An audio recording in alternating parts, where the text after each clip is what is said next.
ase papa nyame enhyira omo de ntare ne enema ba ye nyampaboa enkoda mpaboa so ka ho a ye no so ye beje but mesre nyame ya adomo a ye come this weekend ya se obi betimi ache ye track obi betimi ache ye track kai muwa kakra kai muwa track muwa ya betimi asesa ensuo no ene enuane ene enema aguma yani beje pa nti wa utie bia no a kompai bom awrade ka wakoma se enka nkyere se udiska ebre yemfa nko high track enye sikar se wa kra no na so be kwa rent track kese dia bre ya will be happy ye pese obi eje sa de no so ede to no ho so na ye ede ma eye ye nuanom a omo ho aka adwamu enye framantem ko a ofa akosombo aso German area wa nipa no bebre so wo a enti eastern region so ye ka omo ka ho greater Accra ya so kra no sege ada amanfo so eko problem a say ye boshi just that bebu wo a hate omo hard more than other areas enti yesremo yegusu a ya jeje star 413 mebo me first two winners CMG sika achede promotion na amafo ene ya wado udi 500 wu twa weekend no o dia say udi 500 wu twa weekend no enti me ngugo nkra wanya bi okay so ya na menti ya no emfam free wo ma menka was a fixed Kaswa highway demo and I think CMG various platforms will be a bon home den pa yes anamoa safas KOJ na sage ni moma ni twedin ni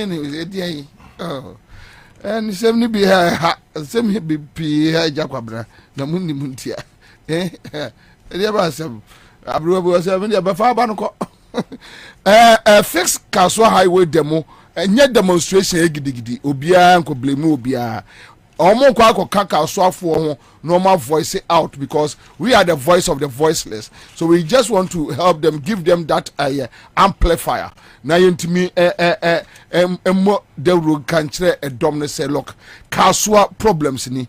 We can look at voter region and other places are flooded where here jai Kaswa for more so ebre. Say Kaswa for who say yes we care as a country, as a people we care, and that is why watching to watch 6 o'clock meeting point here Tuba taxi rank Kaswa toll booth 6 o'clock na mo share atano red unya black is na de sha yankonkwa quick credit semen kanche Ghana for bosia body a quick credit omudim tintimai papa the ohia no national ID enye say confessusu na collateral na deposit bibi debi on deposit bibia and one say pa edem wo mama kopem be 1500 ni nyina edem baka faka from 059-692-0833 quick credit. Hello aja yes abom afa ye atom wafa the form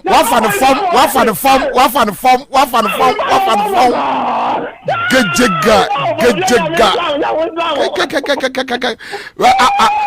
abom ma say this weekend the old demo faka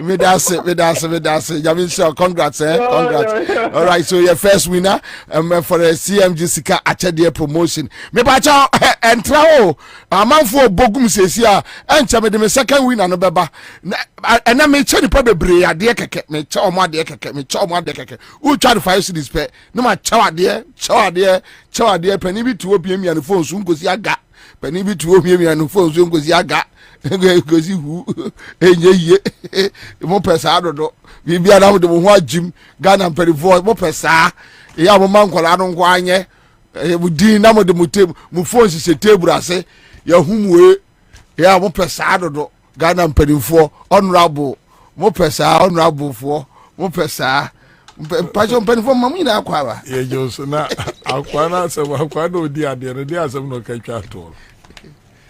Okay. Okay. Meaning say be hawa. Okay, dey. O se meteze o ti so ba be tia title o wa so ro.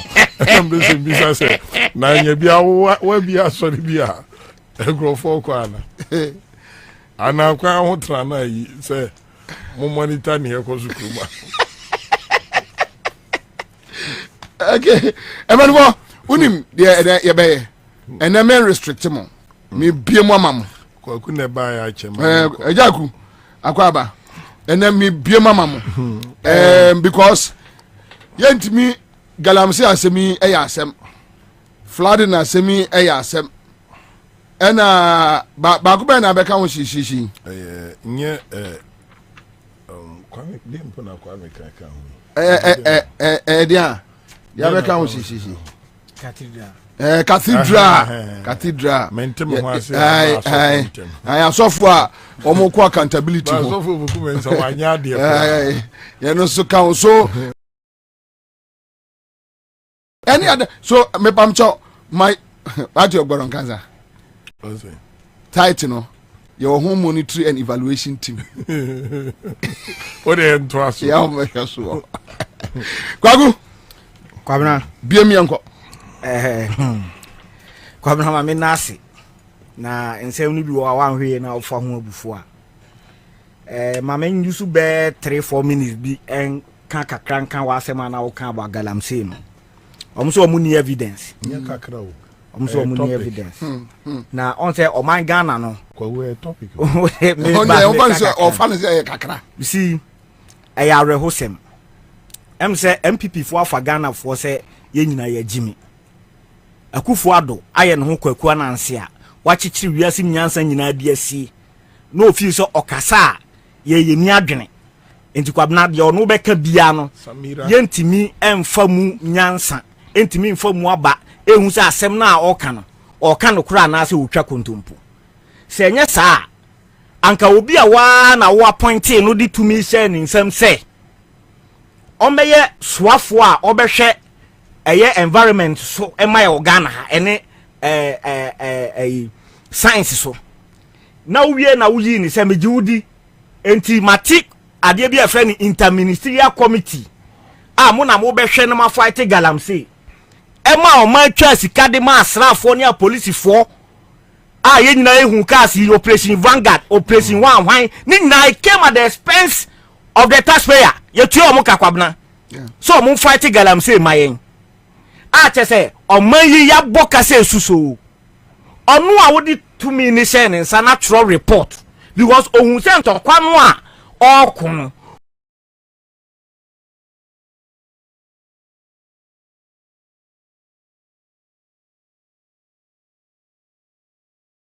why ohun diabroni ekwa atifi ko hunu kre especially when you are a minister na onukura ni begu aban ni hufia enti woni che time e yi frimpon bo aten adi no o producers betimi aboa the informer gave a front page headline say ya sake frimpon bo aten efi say oye noma bi a egu na akufo ado aban ni hufin that was the banner headline for informer after frimpon bo aten was sacked.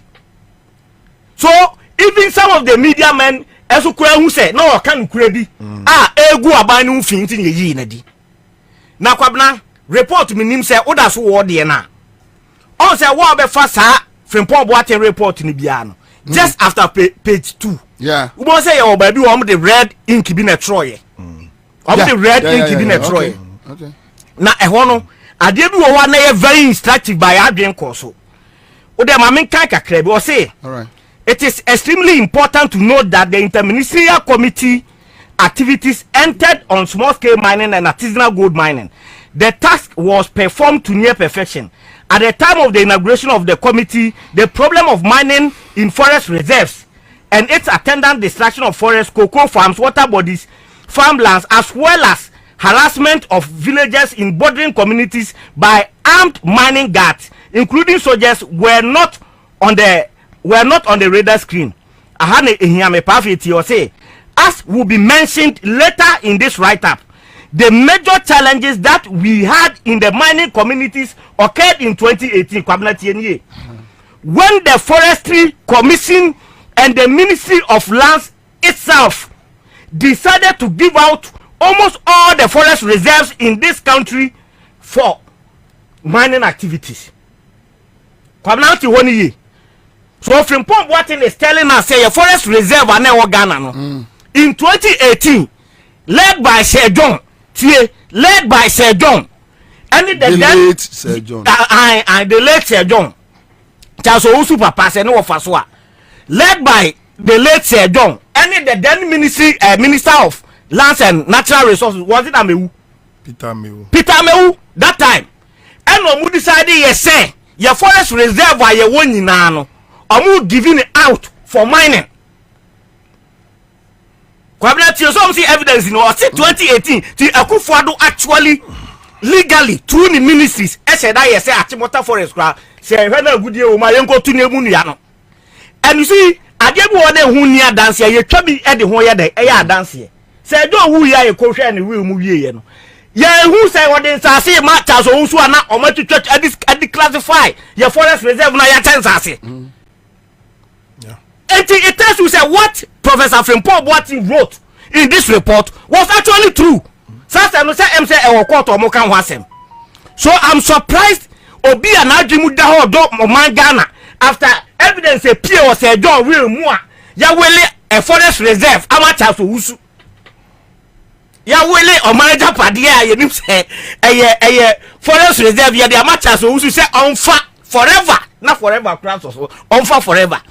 Ada dia bia so am say a forest reserve we wo aye nyinanim say ebo environment no ban no say MPP for declassify ate obeka tiem say assembly ehun ni adanse ni bi na pie wo say John we mu no na Kwabena wo was a report ni bia sign page 15 of the report na point 10 and now paragraph 10 okay or say so called big men above na tie din e wo ha Charles Owusu, Director of Operations, Forestry Commission.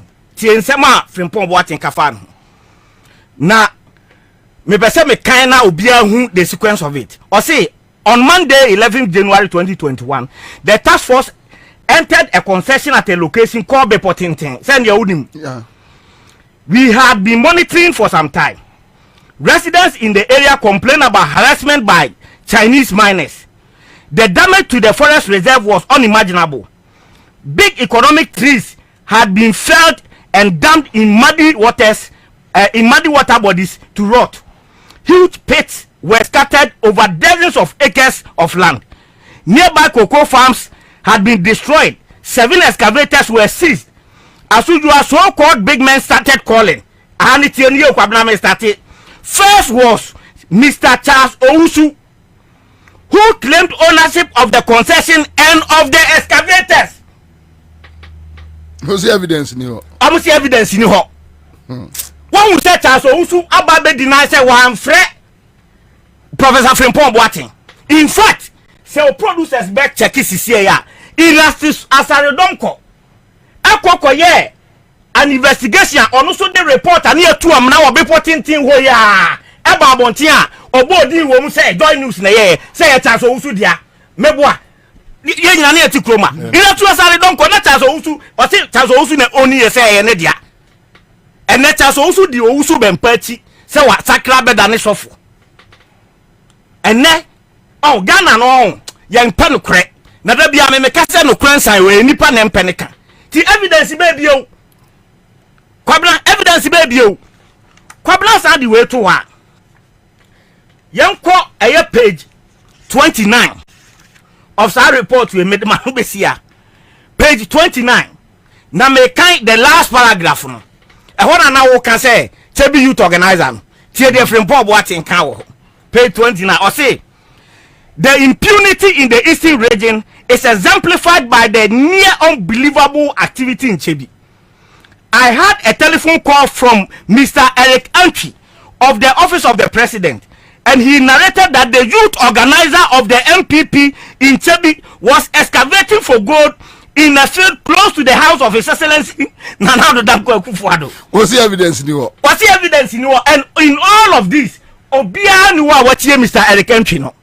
Natie. Say apparently the president did not know about it. Now I say, bia no oni.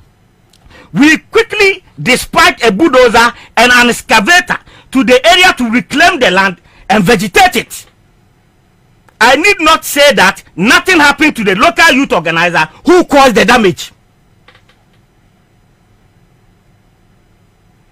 Sebi youth organizer no, mom say asem we ba wakasa. Enti say ya Jimmy Kwabena ya Jimmy ya yankwasi afo cha de kura na video na omo record wo Professor Frimpong Boatin office. Na John Boadu mu kasa wo mu a ekwa wusi mu kasa wo mu a Frimpong Boatin na aka say Nana Addo aka kire ne say party here sika e na that eyi ne baaye no efre ne baaye party here sika. Yeah.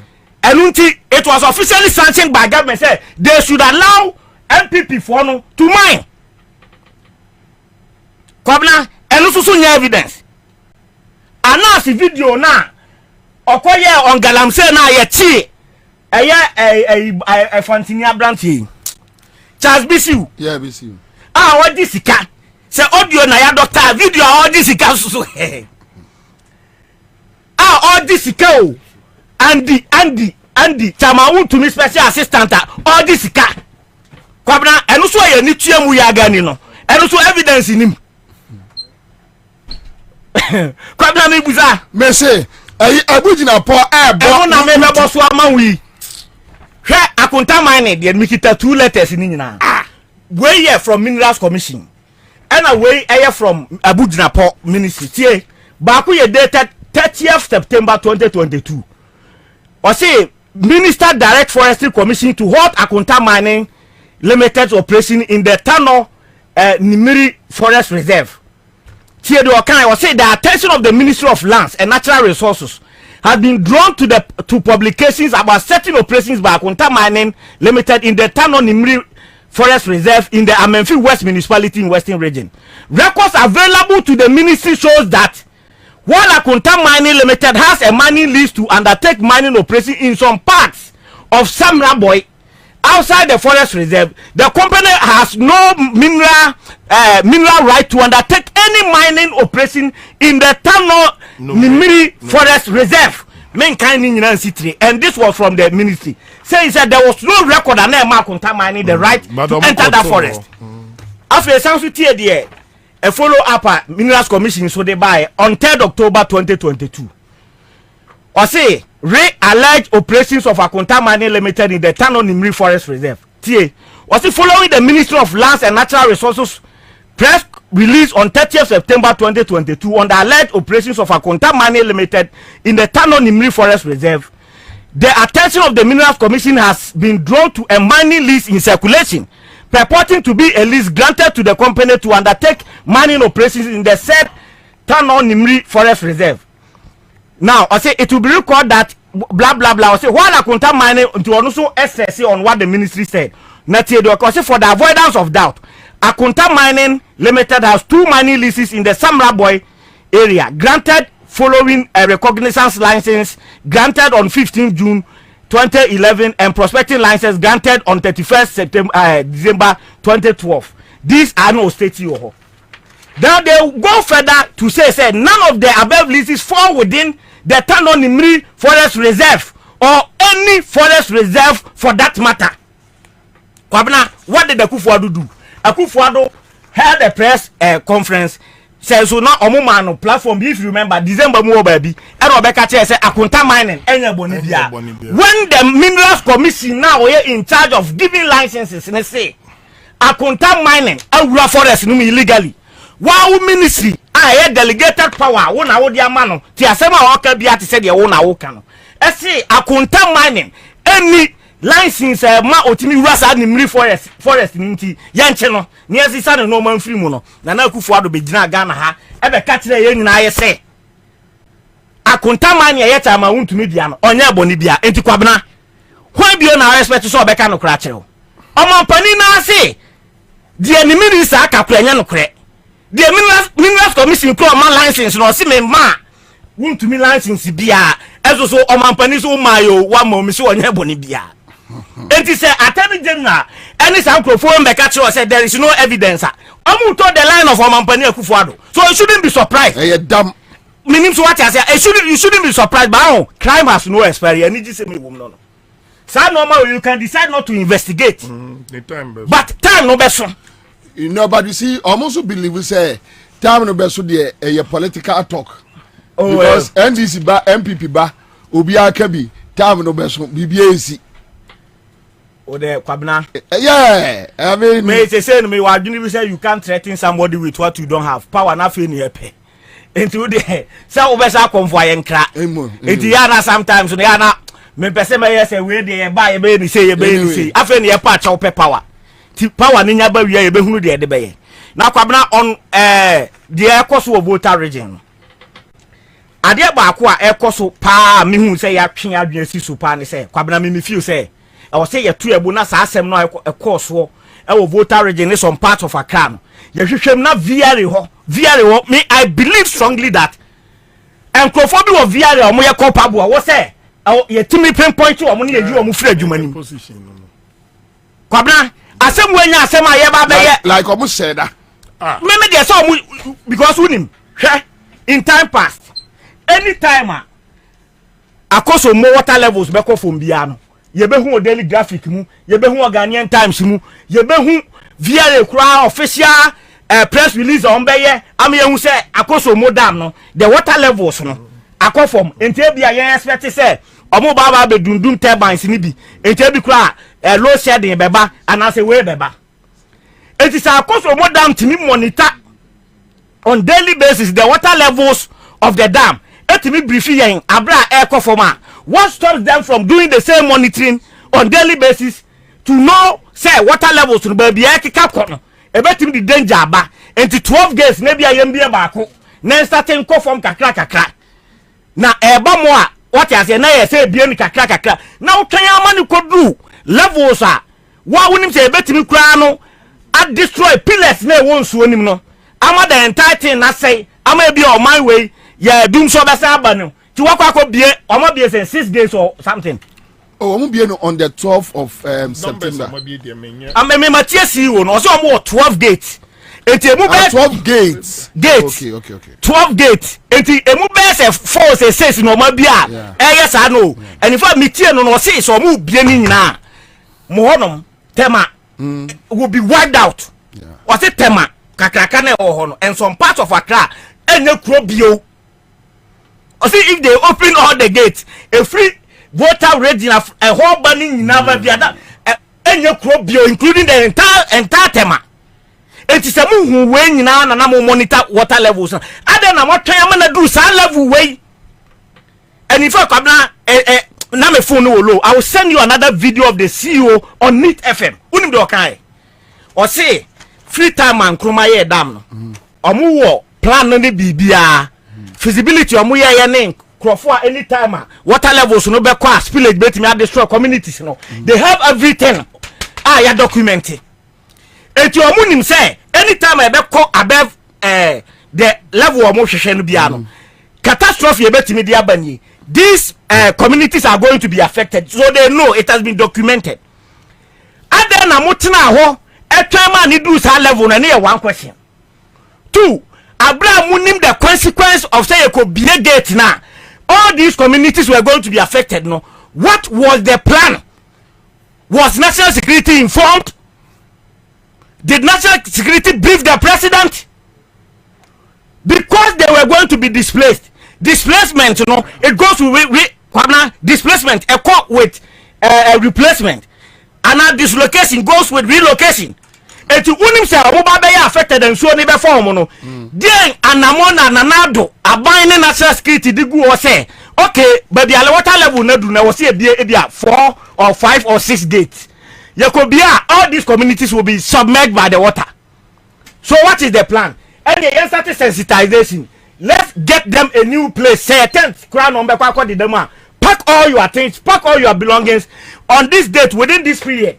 We are moving all these communities to a different place.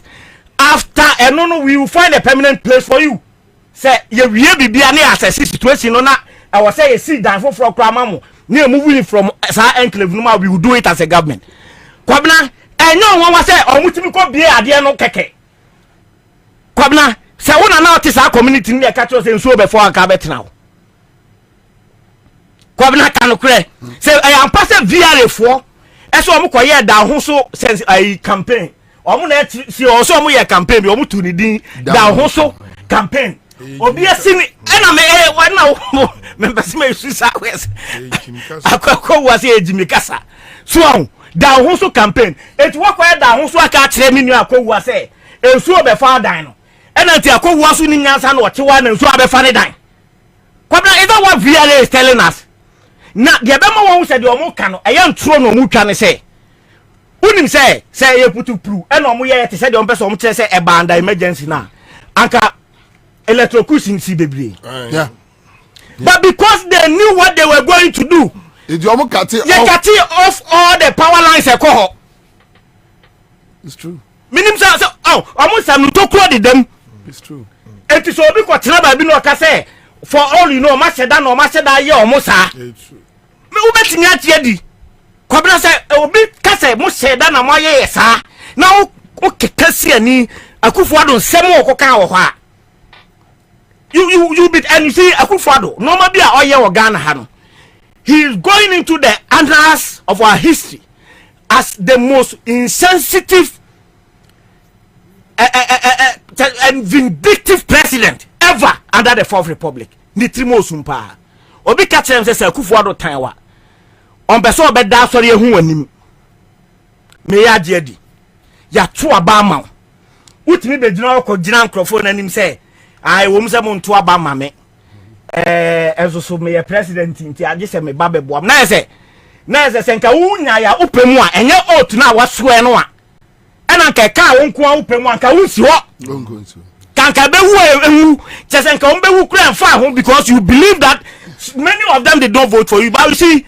also obi ye say ofa comfort no na moti aso fa out tie for mfache over the case wow ofa komfuba no na moti aso ye fa wachi so on say oka we nyina no wa nwene hu say sa constituency no ye wo MPP constituency executive so wa nwene hu say ye wo MPP police station executive so it is say awun nyina kra na anto ama wa at least wo executive no do amoto aba ye den Emma, and Akufo-Addo wa magic bia otimi direct nsuo no say we NDC ni fie nsuo fa we full station chapa kwa so mini to tiasia oh the guy you know they think now just say won ho a on tiasia kwa they think you know they think unim say when your first time or yes are normal way Kwabena yeti krom ha apiate nipa say na wi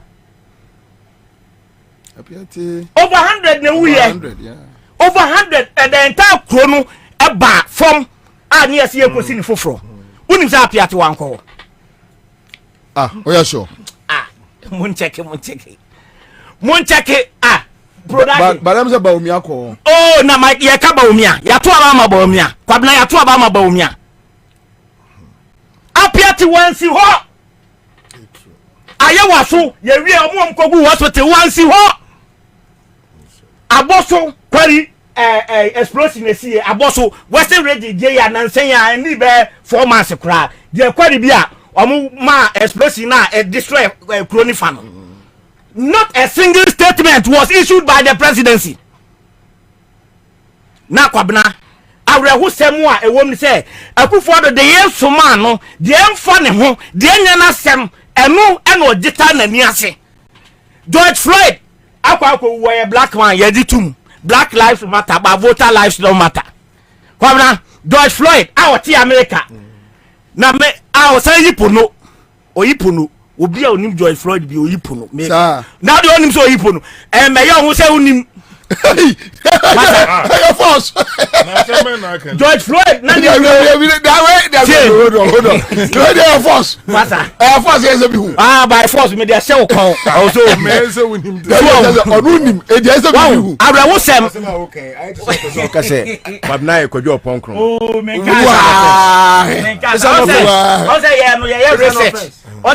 research wo showbiz industry nim enti obi wu a etimi reading the background ya dia oh me ye enti George Floyd wu ye no a black man e ya dia e ha dini ye pa na a ye black man oh Kwabena Ansah oh yes asema ye potaku da no oje ho atinye o Kwabena na George Floyd ye black man ya ne minute and then François a chief Julius Zebra driver oti o be sire wu wow Kwabena ya dia tum say o black man ye nua black man no racism na e wa American ti ya nua ne minute akuno ya eso hwe ha wa Kufuado etimi twa aga na sika ma ye de koye na ye conference center no mo ye no abra na funu ni na hawo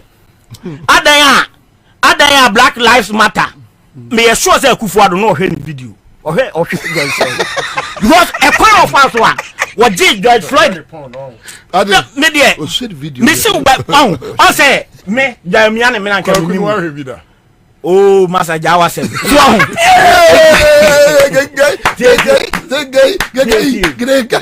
asem no munya botire George Floyd wo ya miane me na na nim me na minim no wo ya miane me na na nim enti ye da na Kufuado timi ji sai yei esi ni na so sai busia pani etimi ko twa budget tio etwa budget ele ko ye yi a abra America ni ba kokura nsu aya minim so wati asia neze bia Kufuado nim no long time and abrantie nso ye pon sa kese obi oyipo no a enyam nwa wate na Kufuado hwe no enyam nwa wan so say na say president who say tem bia o yoga chairs ni we ni private jet ni na president akokrase o yoga chair de e be dey no nim Floyd me suspect say o hwe George Floyd ne star ni ade o yi nyina o hwe enti no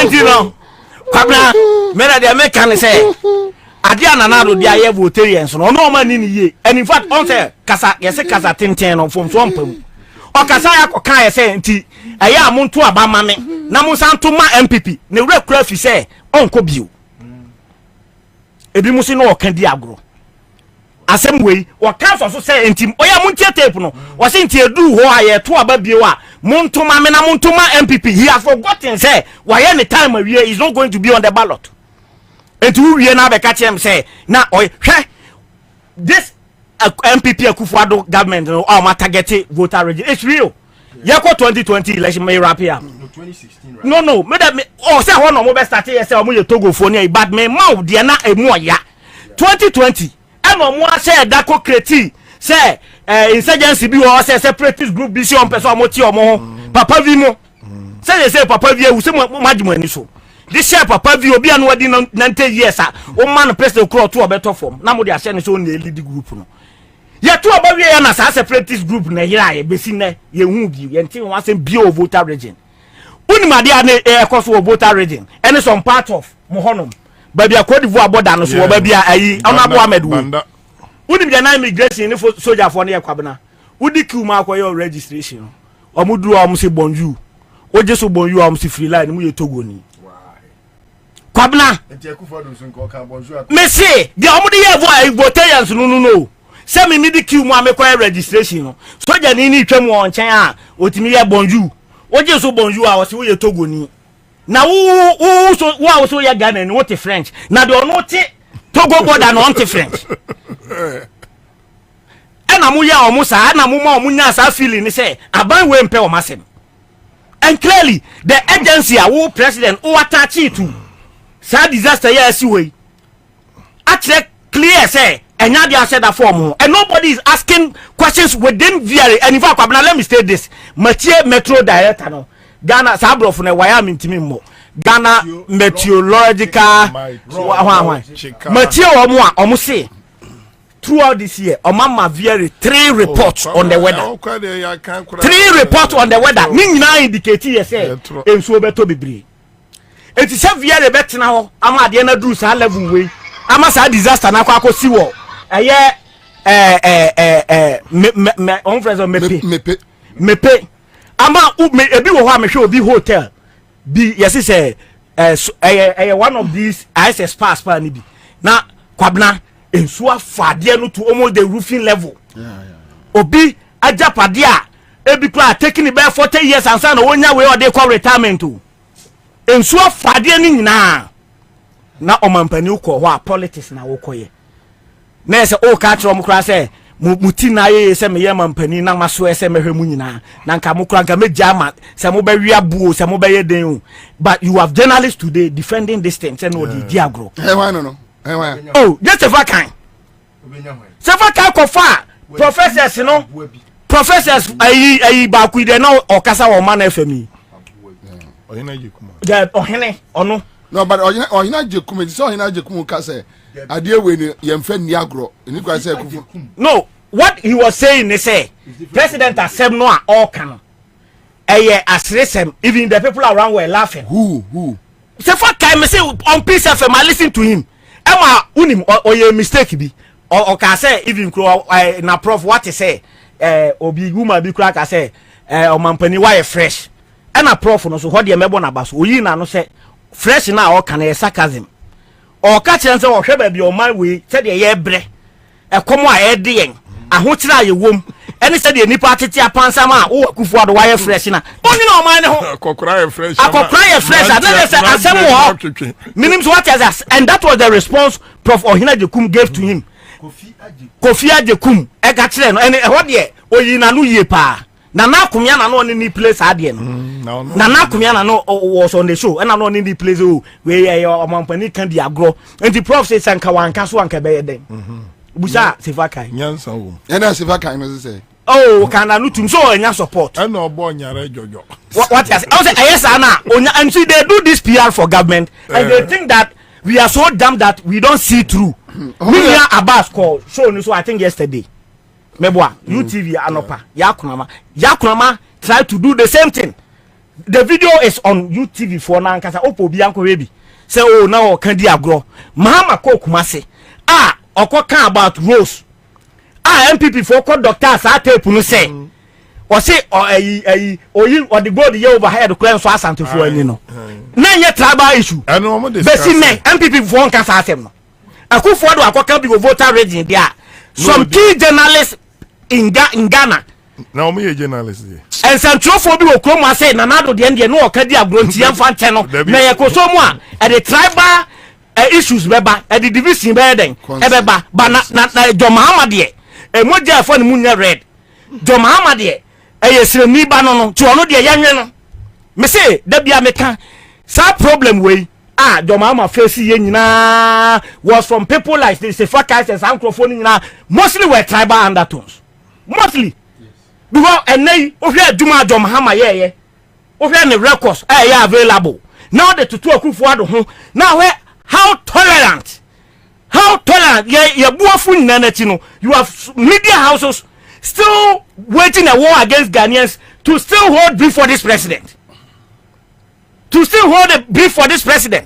now ye buza say can at the papa ba kwa Mahama ya Sefaka was able to look into the camera and say but today you are always on the show on your show promoting and telling people the positives is it wrong is it wrong that he is an MPP member? It's not wrong but on the Kwabena say obi ti say Mugabe money the huntomo they don't hide their sympathies for certain political parties. Don't pretend. But you don't come on your show and pretend that uni A, uni B when we are so intelligent to see say you want to but if you are that G position, what can clear or no support to MPP government? What can say they think and you be free? Because he comes there and you see there I'm an appointment. But he don't behave like you. That be Mr. Metier MPP am appointment. Now Kwabena what who are be cause ma me the way chat unim professors na no mo ba ni show no so no on that time I expose them. MPP for internal contest we buy. Obia take his side. We see me there me wo Baumia. We see me wo Kenya Japan. We see me wo Akoto. We see me wo Greenfield Scientific Herbal Clinic at the Bright Soldier capsules and a Bright Garlic Plus capsules aba. Yeah, Juma papa. Greenfield says Odom Pemubua. A kai say a World Best Herbal Clinic 2018 awards no. Omuna a solid na ye stroke in your joy dear or saya dear infertility or young Juma pa. May come out for say Greenfield Scientific Herbal Clinic. War a year Nungwadogon. Last stop. Esther Johnson from 0243 983 on sabit mi akamo. Marema a year listo akwaba. Boko de. Yeah, the radio. Chale. Yanko. Meda se kwamra na kruman sam doso. Sefa kai de. Metie ya yema mi posu a yema obi a ndc time yema obi a ode fuel attendance qualification akwaje board member de kwabana board members say wo MPP mu nyina na omo ye MPP for timo obi a metra mekeka say we na kwabana asem we ya ye me ewure mfie o ye di jade che say journalist wo ne ye say e de niema pa na edwoma problem a wotimi ka se edum so e na dollar na dollar 4 Ghana cedi e wa abochi wo oko interbanka 3.8 me ye real oko abochi 4 Ghana oko interbanka obi anim say 3 Ghana 80 pesos boachi eja akonum nyina confirm sa de ewe e na records no so ya available na kwabna say ni pantimi ka se jomama problem edum so any dollar. Near beside said, dear na your mama ya who Ridge Hospital. Your mama achievement nisa who Legon Teaching Hospital. Who Bank of Ghana Hospital.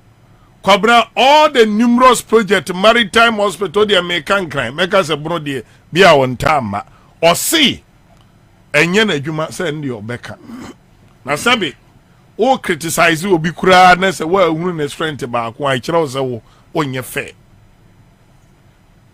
entini etem wo kuruma no bad ne den say ena de watimi creative ayi say kwaku ye bo aseshin say hwan no de omode kamfo akufo adunwuma ye de o mase na ya me dese Ghana fo na social media da woroma say so nsem krofo gina so kokoko hwe ne awo ye social media dauroma obia hu ne ko so your mama time and obia hu say those days are over nyani true muso ni so kura say be so a journalist o de enko ye nim na men kama asem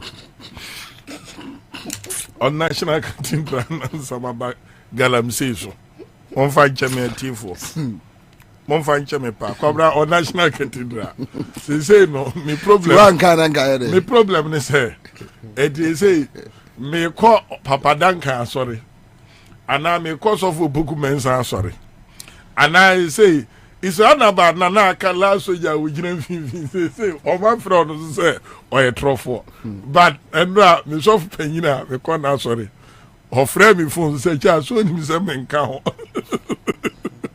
and I don't pay reverend friend between five sorry who say dey better this for na yawa odi wonimu e the behavior of men of God kwabra awreho o se ntinsanka ma na ye den ene de wa ofa ni ase ne mpabo abako se ka hinu ze hi nanu abetum o se renal department e wo kolebu mfanhia die nyansa na wom ono an MPP aban no na ofanso ye campaign coordinator mabawumia etiam confused for the free ba na no bribu ahin say onim nyansa ewom say kolebu dialysis for air sofa na ban no e concentrate on national cathedral and kwabra wo nyame send the signal. I think say let me use this opportunity to commend Obribwa. Na dwene yiraya na say the comments no. I find him more wise than used to. Memini of Obribwa he enanti okumase. Yeah, I remember. He was one of the finest guys in MPP. Look, got closer. Oh yeah. Not you mudaho. Oh yeah. So what? Yeah, you manage. Until say me baby on me falling out. I don't me dim come over Kufado, me back half of floor. And was say, in Grofok Casa me pay Kufado as seven. And I'm chasing me pay Kufado as my position. I wanna fall out. No, but Kufado the irony. But Obribway say, Utieni ye pa. Oh, you greedy too much. Yeah, sometimes because I same way there in Wakasem. Kenya. Kwabena, enye nonko. Nansenya na omoka UTV asem no. Oh, he took a swipe. Or condemn me. Yeah. And to the extent that wapesemra enye adwuma. O take it so one you change na go to senior. Ahia ye ni. And Kwabena masem nyina say, I'm thinking about the psyche of the church members. For so many years or my dear this is of Ntwatro. They say so back that a problem na yen say the one said now chief man we say the bufu than the bufu e say the bufu because most person decide say okay when the Jesus meet the multitude no go say Jesus ko shia ko consafo so react that crowd the assembly show. I'm thinking about the thinking of the church. Any members, confidence for 40 years. Confidence for 30 years. Make a chance with the asmabo. And you almost say, thou shalt not touch my anointed one. Yes, it's anointing. Anointing, attach anointing. You want to make bench. Yes, anointing, attach anointing. They say, why nobody for you? There be unim. As somewhere secret man, and so. Now say, no, dear. Reverend JFK Akada says our statement in there, it will do anywhere. Because was it said that thou shall not touch my anointed one, unless I mean my anointing, no, also check what I mean to me touch. To us, O making it clear. to us. And to say, no, anointing mu penny pay okroma. Happy because anointing control for them don't tabu. It is what no baba gusibu atimpa ni na magu ase together there. Papa dan kan say wakin hu afrim. Chidi ankrofo wo asofo we mu Kwabena. Obu honu ma wuja na obeton na sase. Wonim se minim krofo ma ton ma sase akoso osidi da. Yeah. Ade nso anu omobo ho mpa no nso amam. Eti asase no nso ayede. Asase no bomb. Na the asofo no universities ni ade ebi mo de ayeye no Kwabena nyansi di anom de ansi. Esika foforo ye ntaxe nso. Ye wo genuine pastors at least well. Omaye nyame adwuma bedu ne omo money asem bi akufu ado otu ba bi dwiro ho a no afanya nsakwaso no ba frɛ nanim kwasiem no nyina ni magwase together. We should be a signal to obia say wonim now to baby na ba omia afie do ye kramoni Sunday o ye kristoni no memenda cross memenda ni eba honum Kwabena ye hu ansempa ka nyina o de hu bajim sesia eba honum Kwabena be kan kire o say wono wode oba be fore no ho a mesro se wunimu a wall no ba be wall no eya tiato entudu ko frempe o mu no nyina be ko fam se o mo akwa ni nipa o makatro atu nyame so se o nyame so mu si asore dai. God has never lacked when it comes to providing for something that he is interested in. Why are they struggling to raise money to build a home or a house for God? Because onyami ni momo. Onu omunshi anya meeting bia. Ohunu omunse omunsem wo moja. Ohunu omunse omu ya mamboefo. Na nipo chiri kuntabuo de densi asore dan. Imagine. Nipo chiri kuntabuo. Kwabena, this issue I trust Sudanaba. Of course. On this one, Papa Duncan, I trust them against Opoku Mensa ending in crop for Opoku Yinanin Omoaka. Nothing. Na Kure, not yesi minister disika question and pass. Kure, yeso for Riata say, oh, you seek a 2 billion cannot be accounted for. I fed the Sofun Sunis can consider. Sofu kosi dan na sofu obi enu akase yemu kontanchiro manfo sofu said there be Kwabena mark me they have decided to president mama anim mesre no sa oba National Cathedral Commission na be ye ho probe no yenye na live on television. Yeah. This should send a signal to everybody. I all misbehave na say aka afi ene busumi mienu pe ene di animu no mo betre TV so sa ene immunity na kusibuati enyama state apparatus no ebo no ba edinse mu no Kwabena ye be wipe no off na sorry ma way edi wani ma ko heaven wash tuhufo Kwabena me clear Samira na ma wie galam say simple Samira Bawumia Kwabena unse so bi yo tipe a otimi boni din said ye tie ahantan ne ya doso eni enso ade no e ya doso so antikwi kasa ompo obi mani nkyire ni yie pa otebro so Kwabena me kansem odi so oti onti o say ye bodamani atie so mo en why na dwene se obedi nkrofo a onza me kasa na me no kasa ye sha ase na papa na efre me no omu etu entuma gu so ebo kola edit MPP no wo manhia no ana UP na abusua no ba ko no se wo si wo papa wo ye PNC ni Papa Ramadan ye PNC ni no kura de nka kasa no at the expense of me papa at the expense of ayen krofo minimum list wa nom na nanom Kwabena Bobie Ansah nom na nanom na wodi no obusua wa hi wa MPP wabusua sase ba MPP mu 2007 na woni identity mami Samira dia hantan no dia na aba Samira so point of correction 2008 2007 na mokofa ne baaye meboa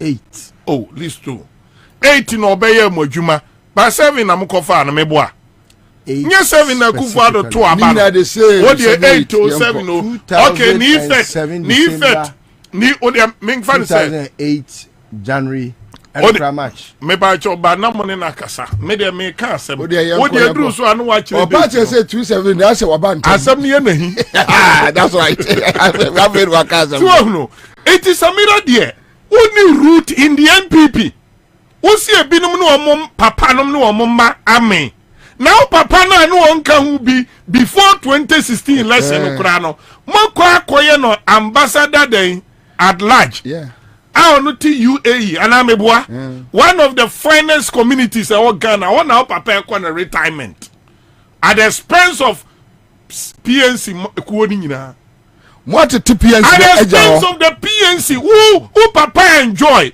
who nua enjoy one kasa mu enjoy monselfo munua mu nkuma mu enjoy and Bawumia kwa hu Samira mo last born or TV mu edi Bawumia convoy achi momo last born ha kwa abre ni amansefo kwan kura mo befa so akomu fie no muni kwan shantan we free hin Kwabena no akoto kire mantin so wote before kofo a ukunu na ono koso okope mampani na chia no watwa fa kire mantin so na ka sa adwosofo ye nkwasiafo sa santifo nyina kura react mpo a sa ye kukuru mponi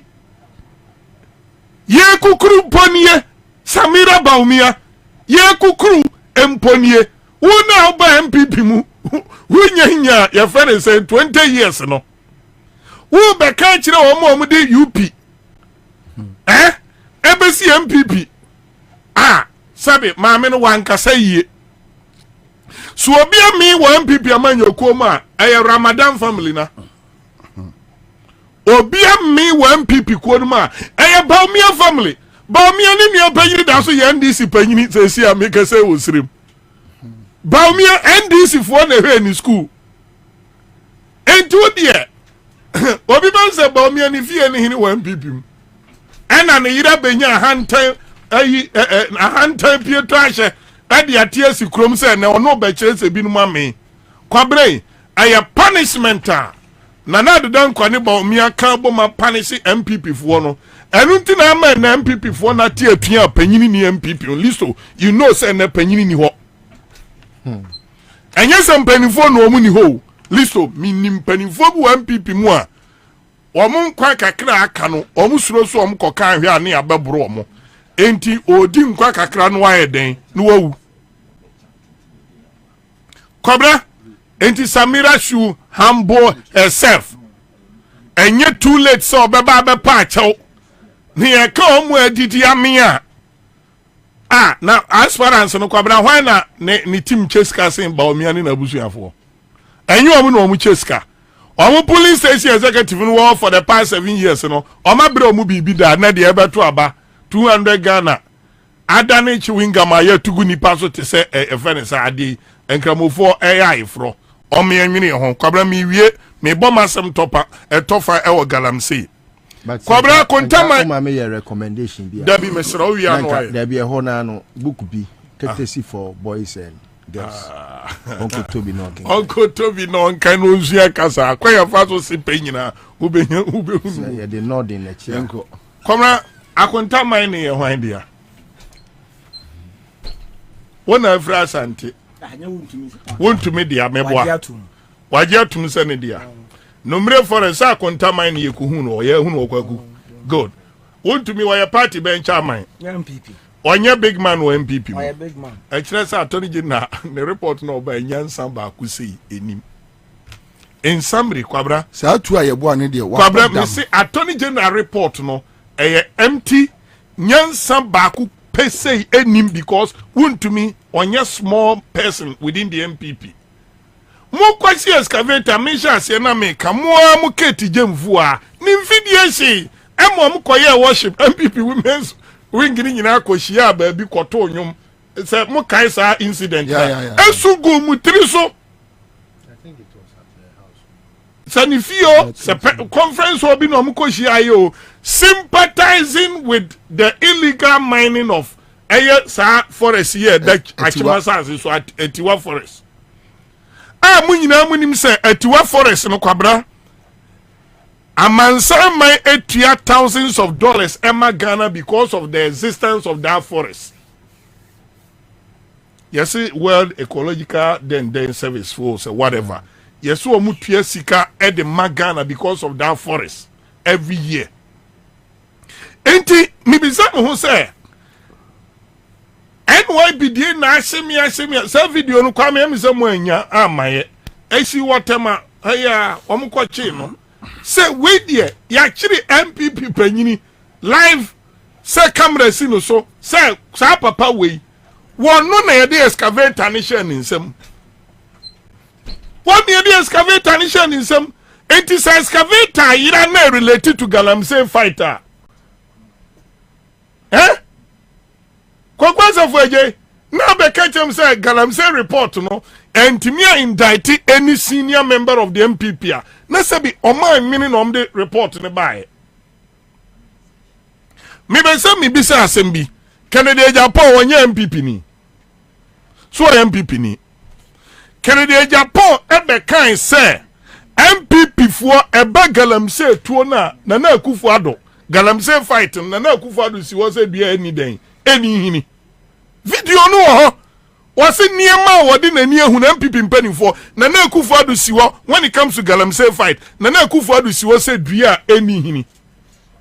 This on record again oka we wie no o send it to us say wo mu gi gold listo so wo mu gi gold wo kan say safi no wo mu kan say Ghana gold dey call UAE Dubai si gold ni yeden ekosoro enti omu bi say gold no so hwe amfa abanka tem ti say gold aye koton na dwaman so no gold no so no Kwakwasa fueje na ye MPP mpanifo and the head of Galam Stop and Fight Against Galamsey gold no omujiji ye ni nyina gold no so ewo hene. These are some of the fundamental questions we could unye any legal understanding about say Brady Nyankopon. John Boadu the video no enti committee no anka ho asem. John Boadu video no Godfrey Damese on the deputy Omonte. Enti frimpom boati asem wo kan ye ni nyina no Kwabena. Ayam kwasi asem.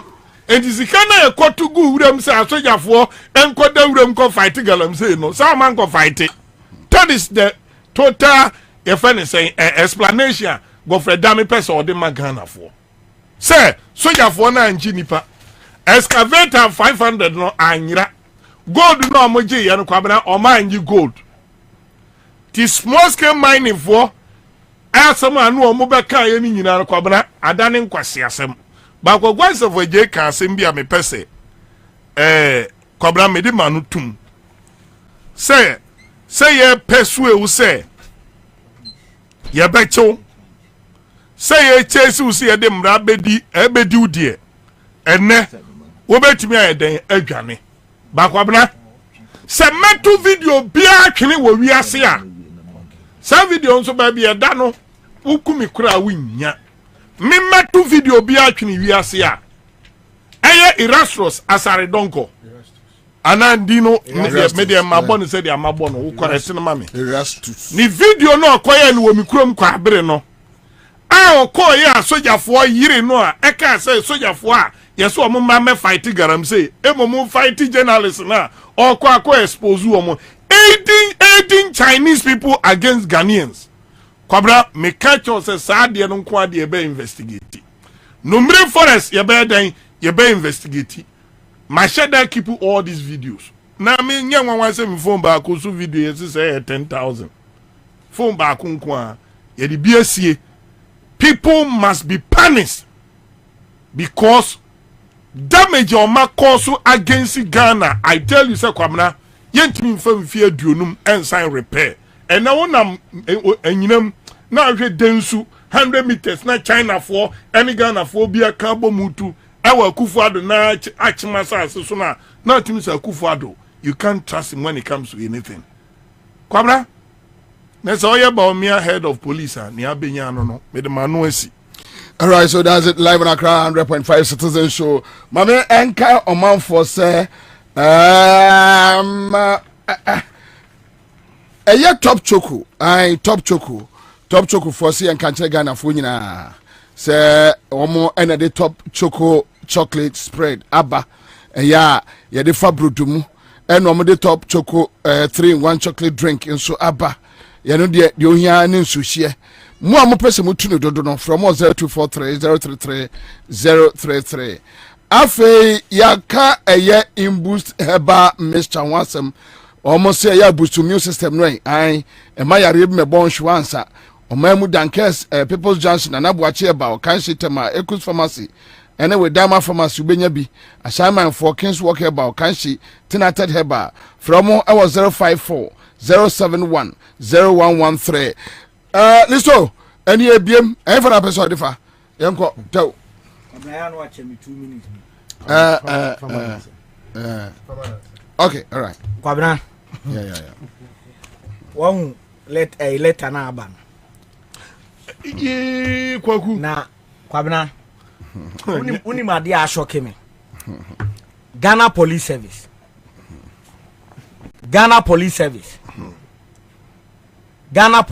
my body is imprensa anda George Kufu Dampare IGP dia mu hwehwe bia mo nsa beka wo akwa bia de bia wasende abreme mi yempa sha and you see Kwabena koranya o dia boys no so mo ba be petition akọ ministers fie ama akọseche wo oh na me by wo amode kan na ekoduru na sisilia da papa ya kwa akotu sika wo de dem yemko ni fie me so de edin enye omufie o Akufuado ban hotel no amanfo be unim amanfo be bu hotel ni nyina be I said that wajiri what onsu bempa awo akwanya say ono utimi eba de ba no John Mahama office for cantonment enkasa no you see if Ghana Police Service Greater Accra Regional Command police ni no man say ye no deputy commander no otu no problem ono na catch them say mimi ntimi mfa petition koma Akufuado no problem flag star sa otu no so otimi do onsu bempa emaache Kwabena ade na efa PJ amwa otuno ne osu bempanyo mu nkofie o de Kwabena we ha adani ti from soa police for be 1 million me say they may have to move the entire police force to cantonment because the entire party wajimi no the 6 million they should expect the 6 million members of the party NDC all regions will move to cantonments me say otu any damn paritimi omo match timi ba Jomama fie. So so mo be ba. They release an official letter. Listo, ebia letter no usu bempa na akọ. There be me say. Ebia usu bempa. Ebia usu bempa na akọ. Monday. Me ase mayanka bi. Monday. Me tie usu bempa. On Asempa FM. Yebusa ne say on command no original command no agree. No mama na kwenya. He stated in the affirmative or say yes. You okay? But I was doubting. Say police looking at the current situation, the security situation in the sub-region where you have Pacho. Not even the current situation. Obi private property. Yentia taxi man. Won't me match it. Hold on. Say a Vatican crown. Obi private residence won't me match nko. Say some class same way free. Na Ghana police omo dwene regime we ho. Jaomo. There be omo dwene regime we. Dey ekoso. E come e wo Ghana. Me say. E no ma ekoso wo Ghana fuel ayentimi ntoduane kura ayentimi. Enso of voter region for and some part of Accra. And who here Ghana police say otu timi de osu bempa machi ekọ Jomama office. Esa ba otu sire. Yeah, ya ne say osu bempa no on ma bi. Mesi wa usu bempa yi saka wa ma ndi wa na baba so obe fan crop from me say usu bempa beti be dia ni mu so oba hold on onipa bia ni wa asase we so a opa omo national security for car matre omo Jomama office SMP asedun katia honorable asedun katia ya ground na wie ya kan ni say adie we letter omo dia banie we will urge the party leadership to show force chairman NDC obviously may NDC making for empire so here you see some of these psychological operations are part of their rehearsal for the 2024 elections. Bro. But NC it won't happen. Nobody can walk to John Mohammed's office. Me say Usu Bempa. I'm gonna say police a be a flat gate. I will urge Opariado to schedule a date, go to the police command. Neko sisi ya dapa fie ho. There be oko sisi. I was say hold on. Laboni he ya Kenoforiata fie. I was say ho. Nkofo be ma ade e be ye wo mo ko na me kan. Omo see say so omo bie flag gate ni say amount for private residence yet. And na grad e kabel 5 minutes per na me be yen yanko. Kwabena kwade me imagine say kame shedan me because of who dey jai your friend say but I think say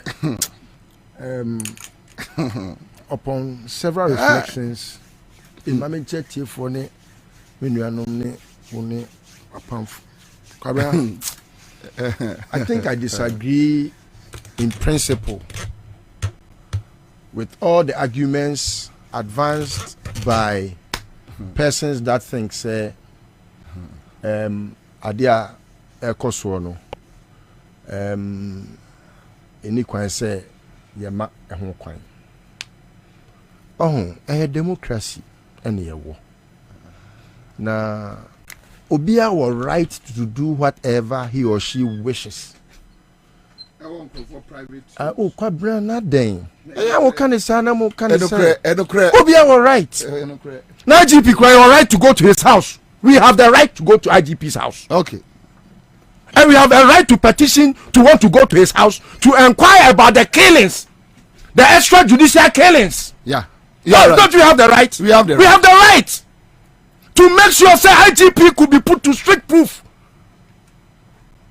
Na we na dia na mu dwane na say.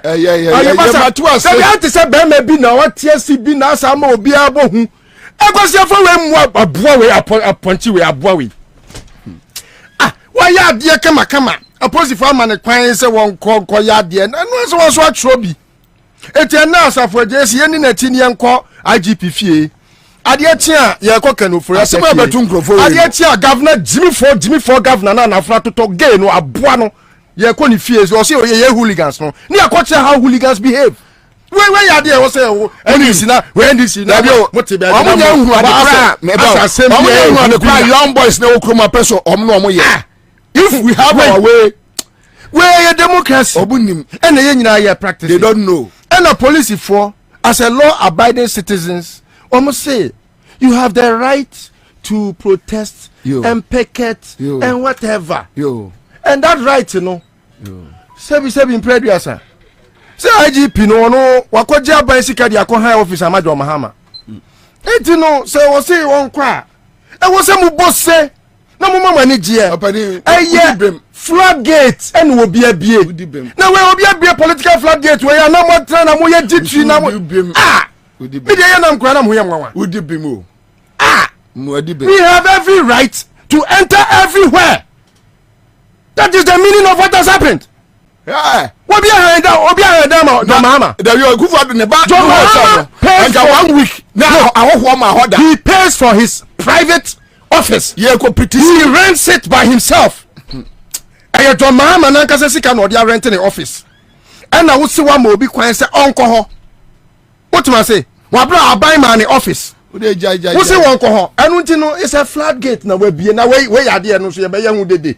Ye man ne kwan won ko wi a ensan ye ya carbon ade tia dan pare ye pese ye ba ofie ade tia nkwasiafo na mudi watini nyina ye be ko obi afie maako we yasem anu nti NDC na me hu se amos na baabi ene ye man ne kwan aboa we mu man ne kwan a ye so no na be me yesu anya kwan dia kokofo fie we yaw ya ma di be enti me anu be si o Kwabena cathedral na sem no say enra ya brusu bia na Martin Sempi na say Papa Duncan nukre nyame animu ni enra betwe na abo so kakra abo na metwe ne so no enye se sabi Martin tesu ato form na me de metachira mafa ejina baabi ejina wa hu nyansa na ode ne hokọ ball afodifo okotena afodifo tena bia na ehu anim guase ayeden aba but again Kwabena masa dwen ade bi hu so say me kenkan letter ni wie no Kwabena what am I to pa kese pa wo say Ghana fo nyina yebo Papa Duncan abaso wati aban ne to na wasama ye hu say auditing bi wo say ekoso enti mesre say much as ye twinanim for his wrongdoing no because sebi as a man of God no e wo say nka onya hunumu na nka wo hu say ekufado isu ne ban a wada na di akire oman onye nipa a wo say sebi mutanachi man ye oman dream so mpanifo say wo say ma aboa ne nko ho ma akwala ne nko afichire wako na okonso na aboa tia kana ye na duro you say wako aboa tia kana ti mum ye Papa Duncan ene Sofu Eastwood there tembia no na we are becoming so obsessed with his character and traits. A dumb donor and his stoicism cry even beyond the money woo and still went on with the word and the evangelism and the prophecy and the prophetic word and all that no and the teachings especially no they are very exemplary enunti me sa ejina stanza 2 stanza 1 ye animtwie bo mu mienu abaso pa afoforo aka omo so e free ho ansana we kura mo say manya hint say mienu bi so be resign is going to be an yeah. In fact the me mete ye kura dey say Ebeka opoku mensa ene aye opoku nyina Debi ba ko opoku mensa one ya na church nkwase asem no opoku mensa na secretary no wono minim so ye sofo a Ebeka woni aye maame no salt light soup ya me maame Ebeka woni no watu ani ayire enti omo nkoso na omo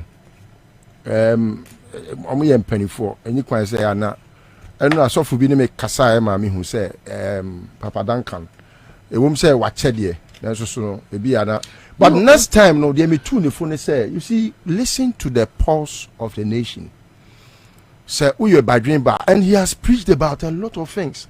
And Nyoma ebesi after 2021 he preached about them, about this African your friend is how can you aid I'm just surprised how can you aid somebody relate with the weather no any the tension how can you aid somebody and what was squander or mine sick up this destroy mine how how can you aid somebody to do and Oshas will destroy the you are telling you that Papa Duncan I didn't know supporting Nipano or destroy mine now how can you even think say now you see the shame before Kwabena that's what shame before more why and you say a bear lando and the beer will say where the ye cofa excavator and be greedy so keke na bia ye sidan so adia ye si aban japade ya boka hwe amobro 40 say yen Ghana for na ye timia titi mo rem taxpayers money the sisi adan akese ajaje for dan makoma 120 apartments 120 ajo mahama asie ye betimi afa ajaje for makoma 120 no ye buni nyina to agu now ye sofo na aka che me say ya de papa say obi be dwiri dan agu e dia kosi nyame asori dan then you have a problem with thinking and logic and reasoning. It's sad. That's how come I think it was very low on the side of their thinking, and so may God forgive them of their sins. Yes, sinful. Omonko say nyame bonifache, they should go and bonikano. Omonko sofo be kra na omonko bonika woni ho. Na omonko bunkotodwe. Na omo say nyame, na omfa omo boni nti omo ye boni atie nyame ne ne man Ghana. Kwabena, the last point. Galam say no, me Godfrey Dame. You know my stance. Onye obia, wait Godfrey Dame. We gradi e two ayebo na beka che say evidence for the big Godfrey Dame na suma no. Oh. Godfrey Dame no. We a local champion. He only knows the judges. They don't know any law. We were born crew, we were born rough. Okay, the case between Trafgura and Ghana. Yeah. We have lost up to about 142 million pounds or 172 million pounds. So case no, it is clear. Ebemu hu hawa. The someone say won't go UK no. Wa bounty no onim judge bia nti no. Okoye asem no. We lose no poto. Ensemua ene kokwasa fueje a litany of them are kind of one by one. Just say okay we kra na wabusa ho say enti we no say evidence ni ho no. Enya dia was here higher ho. You don't expect a thief to catch a thief. What must I say? You don't expect say akronfo na where your friend is saying akronfo penya ko jino say we no ya akronfo. You don't expect that to happen. And you don't expect say akunta mine no no ndi enti your friend akunta. Akufado na ya akunta no. Who to me is working for Akufado. Na akunta no. So do you think Akufado will not come and exonerate him of even wrongdoing? He will. So these things, don't be bothered about it to make it look as if, say, it takes your energy away. And time is the mightiest judge. All we need to do is to struggle and make sure we rescue this country first. Once it is done, the evildoers will be brought to book and justice. Where you are not saying, but you can say, "Crawford say, whoa, me too, I am Obe watch it. What must I say? It's mummy and yabutre. Na akrofo no. Ya nyire ye ho. As for JK and say we crowd or pinity. Oh, pinity. Nti adwuma wo say edika ye. En worry wo ho. Yeah. Na me catch obia say, my friend say akwai. Ozu bempa. Mumma ne kwan. Mon kan say no, you have a point. Mumma ne kwan no mra. No mra o. Aden. Sa enkwensia so ho. Sa o ma apartments no masisi no. Yeah. Amanfo be match akwa asase radio. Akobusa kwa adiga bi wa da kofa so si ye da. Ofu we kra ne nam ho. Aboa jimi we. Gabi aboa tan we. honest man o gabi na smano na honest man o de wa ka no no de wa ka no de the nice job de wa ka no ye no kure o de onko listo se si am no ka say eye Allen not mo na ya mo ntwe ni ya na sa J's food ni nka call away on beguma ni mu aseke I know who. Okay, so I'll just mention Allen. UK was send 1,000 for a year. Yeah. Then I say Mahmoud Alaji or some I send 100 Ghana. Yeah, but when him there come pa, and there we about 2. One a year Jacula George Doro. Or send it 20 Ghana cedis. God bless you. That's his widow's mind. Yes, yeah. Only me who and many at that time. And if catch us said, this is all that I have. This all and I have. Beatrice are sending 15 Ghana cedis. Wow. Yes. Be a who and shout. Yes. Obia Yehu and shout. It tells all our audience. Yeah. Say Nyame ya adom na se bi bikitu e bi enswa. Yeah. Ye nyina ye mmoa ne yanyi enuanom a omowo ye amanehunu ne abebresemu no emfiri mu sabi penifo se account na ntia na account enye omope amamu bone hyehyɛ bone a sabi o amfere wase di animu idie den a bibisa beba enti momien kɔ boa enuanom yenyi omfiri meanwhile Kwabena asɛm na ye ka ba sagleme no yeah I wish say Ghana for Japade. Say, Omunya baby na. Kwabena utie, I don't know. You have been corresponding with them. Yeah. Obini baby da obi da street ho. Blanket crowd de kata ne ho krampo no. Say aye bibi e wo ho. Eti mesre. Say aban ebedru baby na untie ya. Me. Ube jeli me kra over some lead you omo akosa glema me de ombeko. Because I was here mo akosa glema. Ayo mo dia. Eye Ghana for dia taxpayers money ne dia sie wo ba na nka hu nyansa na nka wadwene nte sa anoma anumu a na nka wo si bi a nka nesta gleme no nke wo ba 4 na 5 ma me fa we ni so Bashira Muhammad ascendi 80 Yusuf Musa ascendi 100 Ghana yenu ba ko send through wo say dia through dia o send it through dia merchant so yantimi allocate edino James Coffee ascend 200 Grace Tete 50 Benis Abochi 30 cedis. Thank you yada mu nyina ase pa yada edom ni nyina ase unim ena meya de bi bacho enka me yanam person me fa college tabia herbal center me bacho Arise Ghana so yeah yebeko quick mame nyina dom nyina nim na me so me fa enkaibo we ntwam Kwabena Arise Ghana say meaning kan mo waba so enhye unkran ne adwuma pa oye na ombema citation for being a proud member of the philanthropical activities are Arise Ghana a part of. Yeah. Enti omo be person ba be bo chidom. Yeah. Na nyame ya dom a kwasiada. Enyina. Obum se yenso ya ye bibi ketua bi a ye pese ye de emma Minyina afra. But ye ba be bo chidom because you are also one of the pivots in our midst. We have to revolve around. Yeah. Enti no. For showing that commitment, say you want to do a philanthropical job, which of course we share in. And the so na Arise Ghana for na yatete wo. Ama we send you see philanthropical job. You ba be bo chidom na nyame ya adoma. Okay, but menya winner ba ko ha. Hello. Commander. Kai abom.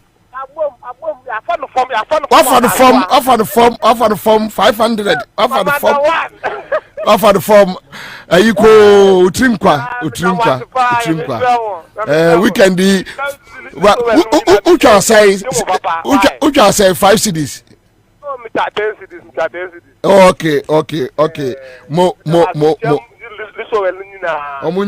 so all right, okay, so CMG sika che de me pacho last two no me bomb 1,000 last two no Wunya Nkaya no about the tel star 413 hash.